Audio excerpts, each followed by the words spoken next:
સંતોના વાક્યમાં અને સંતોની પ્રસાદીમાં કોઈ દિવસ શંકા ન કરવી. 4 સંતો, સત્ય ઘટનાનો પ્રસંગ. 4 સંતો યાત્રાએ નીકળ્યા, ભિક્ષાવૃત્તિ માટે નીકળ્યા.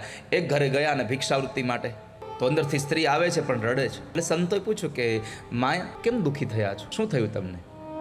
સંતોને પ્રાર્થના કરી કીધું, બાપજી, ધન બહુ છે પણ પુત્ર નથી, સંતાન નથી.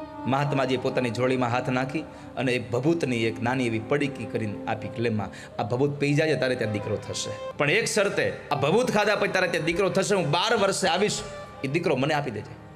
સ્ત્રીએ ભભૂતની એ પડીકી લઈ લીધી, સંતોને ભિક્ષા આપી, સંતો નીકળી ગયા. એના પતિ આવ્યા, એને પતિને કીધું, સાંભળ્યું, આજે સંતો ભિક્ષા માટે આવ્યા હતા અને મને આ ભભૂતિ આપી છે. એણે કહ્યું કે આ ભભૂતિ તું પીશ એટલે તારા ઘરે દીકરો થશે.